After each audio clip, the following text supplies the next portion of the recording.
कि इस बार बीजेपी किस मुद्दे पे चुनाव लड़ रही है?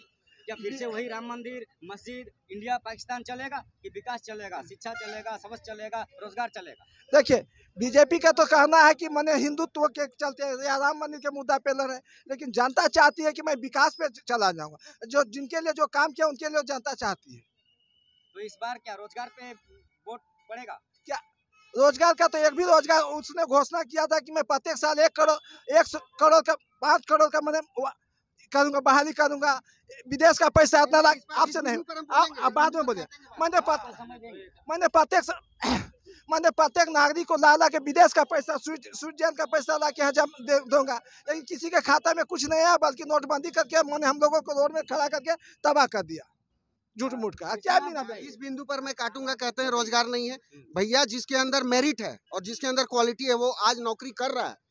इतने सारे ये बताइए 15 लाख कहाँ गए भैया? वो नहीं पूछ रहे हैं, ये बताइए, इसका जवाब दीजिए आप। मैं उन्हीं की बात कर रही हूँ। इन्होंने कहा रोजगार का वादा किया, बोला ना, तो रोजगार का वादा किया, आपको घर बैठे लाके रोजगार देंगे। प्रत्येक वर्ष आप काम करोगे ना भाई, आप पढ़ोगे ना, आप मेहनत करोगे ना। कौन भूखे मर रहा है आज के डेट में, बताओ कौन भूखे मर रहा है? अंकल भूखे मर रहे हैं। आपके पास है, आपको यहाँ इतना आदमी खड़ा, कौन नहीं कमाता है भाई, बताओ कौन नहीं कमाता है अपना जगह में जाइए, वहाँ पे देखिए भूखे बहुत कम मरते हैं। उसके वादा किए थे, जब हम जानते हैं कि टैलेंट नहीं है हिंदुस्तान के लोग, तो किस आधार पर मैंने उसको वादा करे कि इतना को रोजगार नौकरी कर रहा है, देंगे। आप देख लीजिए। आज एक जब अगर आपको जानकारी नहीं है तो आप देख लीजिए। आप बात बोल रहे, कांग्रेस के टाइम में 3rd डिवीजन पास करता था, लोग घर खोज के नौकरी मिलता था, लेकिन बीजेपी के टाइम में 99% करने वाला अभी लड़का लोग, अभी लड़की लोग भी बैठे हुए हैं। अब उनसे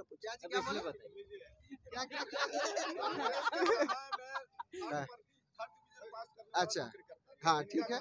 हाँ, कितने 3rd डिवीजन में कितनों को नौकरी मिला होगा? बहुतों को मिला। उसमें कितना पैसा लेके नौकरी दिया था? कितनों को पैसा लेके नौकरी दिया गया था? नहीं, हम चर्चा कर रहे हैं, बहस कोई नहीं है, चर्चा है कि कितनों से पैसे लेकर उस नौकरी को दिया गया। लेकिन अभी ऐसे हुआ है, जितने हम मेरी जानकारी में बहुत सारे पुलिसकर्मी हैं जिनका गरीब से गरीब घर से है, और वो आज जॉब कर रहे हैं, अपनी मेरिट पर जॉब कर रहे हैं। वो अपनी मेरिट पर जॉब कर रहे हैं, अपनी पढ़ाई लिखाई के दम पर जॉब कर रहे हैं। नहीं तो आज भी, उस समय भी छटाई होता था, आज भी छटाई होता है, लेकिन अब मेरिट की छटाई होती है, पैसे वालों की छटाई होती है। सीधे उस समय जो पैसा ज्यादा दे रहा है, कांग्रेस के पीरियड में प्रत्येक साल डीसी ऑफिस से 100 का वैकेंसी टीचर की थी। और अभी देखते 25 साल, 5 साल, 10 साल में मैंने वैकेंसी निकालता है। और उस टाइम जो टीचर ट्रेनिंग करता था ना, उस पीरियड में जैसे सीरियली नंबर था, सीरियली आधार के पर लोगों का बहाली करते थे। टीचर लोगों की तो कितनी बार कैंसिल हुई है चाचा, परीक्षा कितनी बार हुई कांग्रेस काल में, एग्जाम होके कितना बार टीचर लोग, बुढ़ा गए आदमी लोग बीएड कर करके। अब कुछ दिन के बाद, कुछ दिन पहले ही ना जॉब हुई है सबकी, देखे थे ना। चलिए, बीएड का जो पढ़ाई है भैया, बीएड का जो पढ़ाई अभी कितना महंगा हुआ और पहले कितना था, बता सकते हैं? महंगा देखिए, अभी के हम लोग अभी के जनरेशन है तो हम लोग अभी के बारे में जानते हैं, पहले के जनरेशन के लोग पहले के बारे में जान सकते हैं। अभी कितना महंगा? महंगा क्या है, जो पढ़ने वाले हैं उसके लिए कोई महंगा नहीं है। बात वो नहीं भैया, आप वो बता नहीं रहे हैं जो हम पूछ रहे हैं। हम आपको पूछ रहे हैं 100 रुपया बोरा सीमेंट था, उस समय घर नहीं बनता था, अभी 400 रुपया बोरा सीमेंट है, ज्यादा घर बन रहा है। महंगाई मत जाइए, तो महंगाई पैसा भी तो बढ़ा, पैसा भी तो बढ़ा भाई, क्यों बढ़ रहा है? खर्च बढ़ा है तो आमदनी भी बढ़ी है, लोगों की आमदनी भी बढ़ी बिल्डिंग है। बना था 100 रुपया बोरा में, तभी तो रोड भी सही अभी 400 रुपया बोरा है, अभी कितनी बिल्डिंग बन रही है, जाइए तुलना तभी कीजिए। कांग्रेस का ही था, तभी रोड ऐसा भी नहीं सही होता है। नहीं था, गड्ढा महंगाई ये मत सब देखिए, कुछ पैसा था। अभी क्या है, अभी क्या से क्या हो गया, हर जगह यहाँ से बिल्डिंग रामगढ़ बना। पहुँचने, यहाँ से रामगढ़ पहुँचने में 1.5 घंटा, और अभी 15 मिनट में रामगढ़ पहुँच रहे हो, तो क्या चीज है? हमारा पैसा अगर हम टैक्स भर रहे हैं तो हमारे पर ही खर्च हो रहा है।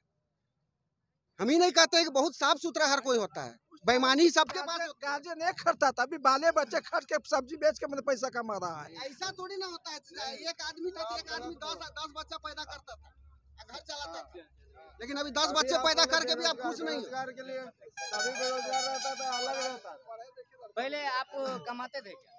पहले कहाँ से कमाएंगे पहले भैया, आपके फादर कमाते थे? एकदम कमाते थे, तो पहले कमाने वाला परिवार में एक ही था, एक ही था तो उस समय कहाँ से चलेगा भैया? अभी 4-5 कमा रहे हैं आप, तो अभी तो चलेगा भैया। तो आप ये चीज बताओ कि फैमिली में कितने सारे फैमिली हैं जो अभी के डेट में ज्वाइंट है, ये बताइए आप। पहले ज्वाइंट थे, 90% घर ज्वाइंट था। आज के डेट में 10% घर भी ज्वाइंट नहीं है। अच्छा चलिए, आपका परिवार ज्वाइंट था? हाँ, उसमें कितने परिवार कमाते थे? कितने पहले एक सदस्य थे, एक सीनियर पर सिंगल पर्सन थे, वो कमाते थे। उसके बाद हम लोग आए तो हम लोग कमा रहे हैं। सोचिए उस समय ओनली फॉर आपके फादर कमाते थे, हाँ पूरा 4-5 परिवार को चला लेते थे। अभी आपके परिवार में मिनिमम 4 कमाने वाले हैं, हाँ तो फिर भी नहीं चलाने। बैंक में मिनिमम बैलेंस चार्ज काटा जा रहा है, क्या इसमें घाटा है कि फायदा है, नुकसान है? वो बैंक वाले उसको उस रूल रेगुलेशन को नहीं बताते। मिनिमम चार्ज काटने का उसका कोई राइट नहीं बनता है, उसका अथॉरिटी ही नहीं है काटने का। ये चीज हम लोग को जानकारी ही नहीं है। बैंक ये वाले चीज को आज भी- हम लोग सोशल मीडिया के माध्यम से जान रहे हैं कि बैंक में लो क्या बोलते हैं लो बैलेंस के आधार पर पैसा काटता है। नहीं काटना चाहिए, ये गलत है। आरबीआई के नियम के तहत ये एकदम सरासर गलत है। वो नहीं काट क्या सकता है हमारा सरकार- पैसा। सरकार से बाहर है क्या बैंक? सरकार वो एक डिपार्टमेंट है भैया। आरबीआई एक डिपार्टमेंट है। सुनिए तो सरकार के अरे बिना बात तो एक समझिए मुद्दा नहीं पहले। दे सकते आप, ऐसा सब बात चीज कर में रहे आप सरकार को दोष। हैं। सरकार का ही दोष है भैया। अगर मैं जानकार नहीं हूँ, बात को समझिए। अभी आप आए, सरकार में आपको अलग भैया जगह भैया मंत्री इसमें बना आइए, दिया। भैया इसमें आइए। आपको यदि मंत्री बना दिया जाएगा, तो सरकार रोक सकती है। नहीं ए, कार्रवाई सरकार ये भ्रष्टाचार को कहना- बढ़ावा दे सकती है, ये रोक सकती है। ये कहना आपका सही है भैया। आज ब्लॉक स्तरीय जितने भी काम होते हैं, एक मामूली रसीद कटवाना हो ना, तो पब्लिक पैसा नहीं देना चाह रहा है, ठीक है, लेकिन पब्लिक ही पैसा देके काम को करवाता है। क्यों करवाता है पब्लिक पैसा देके काम? वहाँ नहीं, फिर मजबूरी, वहाँ मजबूरी कहाँ है? गलत हम है। अगर उस जगह भ्रष्टाचार बढ़ा है तो उसका गलत हम है, समझे, सरकार नहीं है। हम जाके अधिकारी को दे रहे हैं पैसा, क्यों नहीं लेगा वो पैसा? किसी को 10 रुपया घूस देने का इच्छा नहीं है, लेकिन मजबूरी है कि उनके पास 20 साल 40 साल का पट्टा पड़ा हुआ है, नहीं देता तो काम नहीं बनता। इस मजबूरी की वजह से लोग देता है। तो उस चीज को अगर उस चीज को सरकार ऊपर से आईएएस से गजेटेड से पीयू से चपरासी से सब का अगर कानून की कार्रवाई कर दे तो सही ढंग, तो मैंने उसका रोकना बंद कर देगा। अगर एक चपरासी आता है तो लेता है, उसको यदि कभी उसको सीबीआई भी पकड़ता है तो 6 महीने के बाद यहाँ कर भी ड्यूटी ज्वाइन करता है। उसको कहा ड्यूटी ज्वाइन करने देता है, उसका सदा के लिए उसको कह रहा है महंगाई पर बढ़ रहा है, जो शिक्षा के लिए अप्लाई कर रहा है उसको नौकरी नहीं मिल रहा है। अब तो देखिए रहे हैं। तो क्या इस बार किसका सरकार इस आएगी? बार कांग्रेस की सरकार आएगी इस बार कांग्रेस की सरकार जी। आएगी। और कांग्रेस का हमारे क्या मैनिफेस्टो है? हजारीबाग विधानसभा से हमारे जयप्रकाश भाई पटेल निकल रहे हैं। और आप लोग बताइए, कांग्रेस में पड़ेगा। कांग्रेस में पड़ेगा। आपका वोट किधर पड़ेगा भैया? कांग्रेस में। आपका वोट भैया अभी गुप्त में है। गुप्त में है। हाँ, क्या मुद्दा चुनाव लड़ने के लिए बीजेपी के पास कोई मुद्दा बचा ही नहीं है। क्या है कि बीजेपी खाली आश्वासन से ही सत्ता में आ रही है और कुछ काम करने के लिए कुछ नहीं है। क्या लगता है, लोग बता रहे हैं 400 पार जाएंगे, आप क्या कहेंगे? 400 पार नहीं, उसका यहाँ झारखंड में उनका 6 से 7 सीट से पार नहीं होने वाला है। 6 से 7 सीट पार नहीं होंगे। नहीं होने वाला है। तो पूरा भारत में किसका सरकार आएगा भैया? सरकार बीजेपी का ही आएगा, लेकिन यहाँ झारखंड में उनका सपा साफ होगा। झारखंड में सुपड़ा साफ हो, हाँ, सुपड़ा साफ होगा। माने केंद्र में सरकार बने। हाँ, केंद्र में सरकार उन्हीं का बनेगा, लेकिन यहाँ सुपड़ा साफ होगा। फिर यहाँ पर नहीं बनेगा, केंद्र में कैसे बनेगा? यहाँ का जनता जो है विस्थापित को लेके, नियोजन को लेके और ये जाके आपका रोजगार के लिए पूरा त्रस्त है।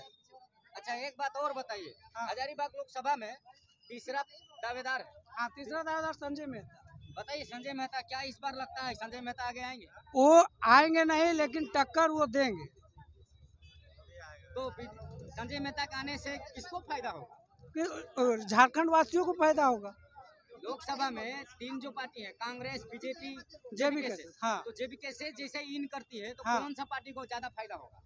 ये नुकसान तो होगा बीजेपी को और फायदा कांग्रेस को ही होने वाला है। तो ये कैसे बताते हैं? हाँ? बीजेपी को ही यहाँ नुकसान होने वाला है और कुछ बात नहीं है। पूरा जागे हुए हैं। युवा जागे। हाँ, पूरे देश के लिए। बताइए देश में सरकार किसका बनेगा जब युवा बस जागे हैं? वही रहेगा। वही ये आपकी कपड़ी वही रहेगी, लाल बादशाह।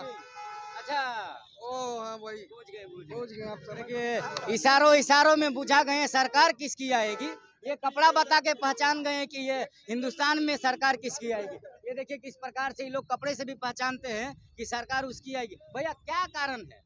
कारण वही है, ताकत है। क्या जुनून है। ताकत? पूरे कुछ बहुत ताकत- कुछ है। हाँ, कुछ ताकत